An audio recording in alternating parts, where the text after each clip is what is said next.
Во текот на 2021 година се заостри дезинформацијската кампања Инфодемија, поврзана со пандемијата на вирусот COVID-19 на социјалните мрежи во целиот свет. На локално ниво, само тимот на платформата за утврдување факти Вистиномер МК демистифицираше над 500 лажни содржини за пандемијата и вакцинацијата на албански и на македонски јазик. Последиците од дезинформациите се различни, а меѓу нив најголема е загубата на човечки животи.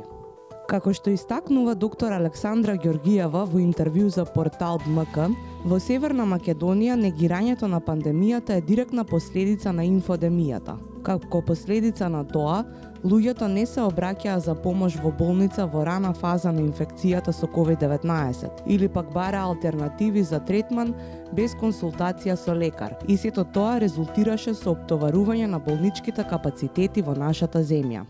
Живееме во ера на социјални медиуми, каде достапноста до интернет кон пошироката популација е повисока од било кога. Се разбира, ова доаѓа со одредени ризици и стапици. Една од нив се така наречените фейк ньюс или лажни вести. Последиците од истите ги гледаме во секојдневната пракса, како пациенти кои што се лекуваат врз основа на препораки од интернет без никаква медицинска подкрепа или пак одбиваат вакцинација поради така наречената идеја за чипирање. Светот моментално се бори со две пандемии. Едната пандемија е предизвикана од вирусот на COVID-19, а другата пак е пандемијата на лажни вести. Втората навистина потешка за справување. Вториот аспект е психолошкиот аспект кој што има негативни последици врз населението, бидејќи во потрагата по сензација, најчесто лажните вести даваат апокалиптични размери на пандемијата со COVID.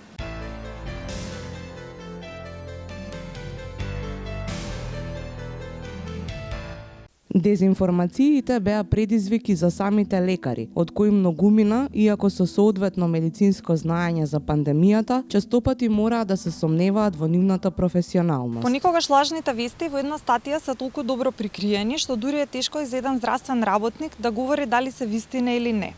Во таков случај, со цел да избегнеме стапицата на фейк ньюс, потребно е да го побараме изворот на информацијата или пак да побараме релевантен извештај за истиот. Проблемот е што најчесто од еден извор излегуваат повеќе контрадикторни информации. На почетокот на пандемијата имаше толку многу вести, што јавноста навистина беше збуната што е вистина, а што не и не знае кому да му веруваат. Накратко кажано, понекогаш помалку вести се добри вести.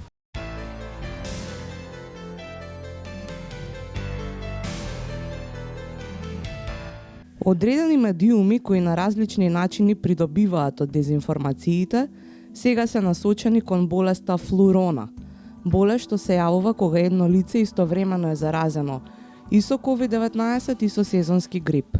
Иако флурона за медиумите представува сензација, во пракса немаме видено потешки компликации кај пациентите од истата. За појаснување, станува збор кога еден пациент истовремено е заразен со COVID-19, во овој случај најверојатно ќе станува збор за варијантата Омикрон, која што има тенденција да стане доминантна варијанта и да истисне варијантата Делта, која што моментално е претежно доминантна кај пациентите, но истовремено е заразен и со сезонскиот грип. Комбинацијата на симптомите е комбинација на симптоми предизвикани од COVID-19, но воедно и оние на сезонски грип како болка во мускули и зглобови, омалаксаност, покачена телесна температура и така натаму. За среќа, нашите болници немаат исполнети капацитети и ние не го осеќаме притисок врз јавното здравје од тој аспект, но се соочуваме со друг проблем во пракса, а тоа е недостатокот на кадар. Најголем дел станува збор за недостаток на лекари и сестри, кои што поради зараза со COVID-19 се во изолација. Дури да станува збор за асимптоматска инфекција, изолацијата е во време трајање на околу 10 дена, што во болницата прави огромен проблем.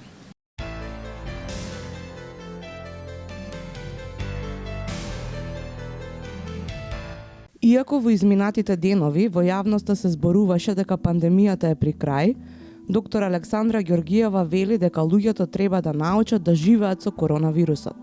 Според научните податоци, интензитетот на вирусот ќе се намали, а со тоа ќе се намали инциденцата на смртност, но нема да го снема целосно.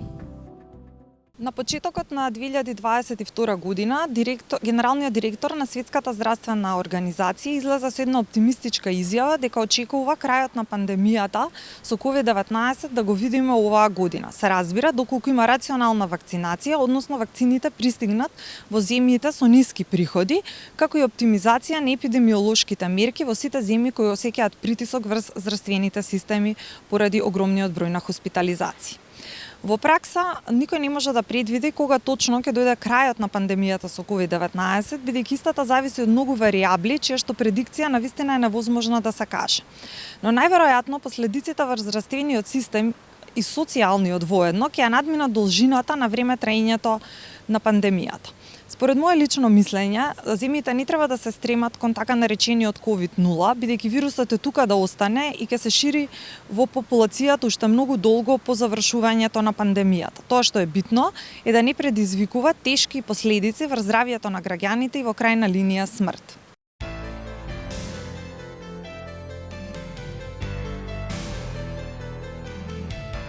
Лекарите апелираат на сета оваа ситуација да се пристапи со оптимизам и што побрзо да се вратиме во нормален живот. Сепак би сакала да погледнеме оптимистички на новата година и да го дочекаме крајот на пандемијата со што би се вратиле во старото нормално и ќе можеме да имаме поинтензивна социјализација со нашите најблиски. Тоа е важен аспект бидејќи луѓето пред се социјални битија, а и во рамките на дефиницијата на Светската здравствена организација, здравје представува психичка благосостојба и среќа.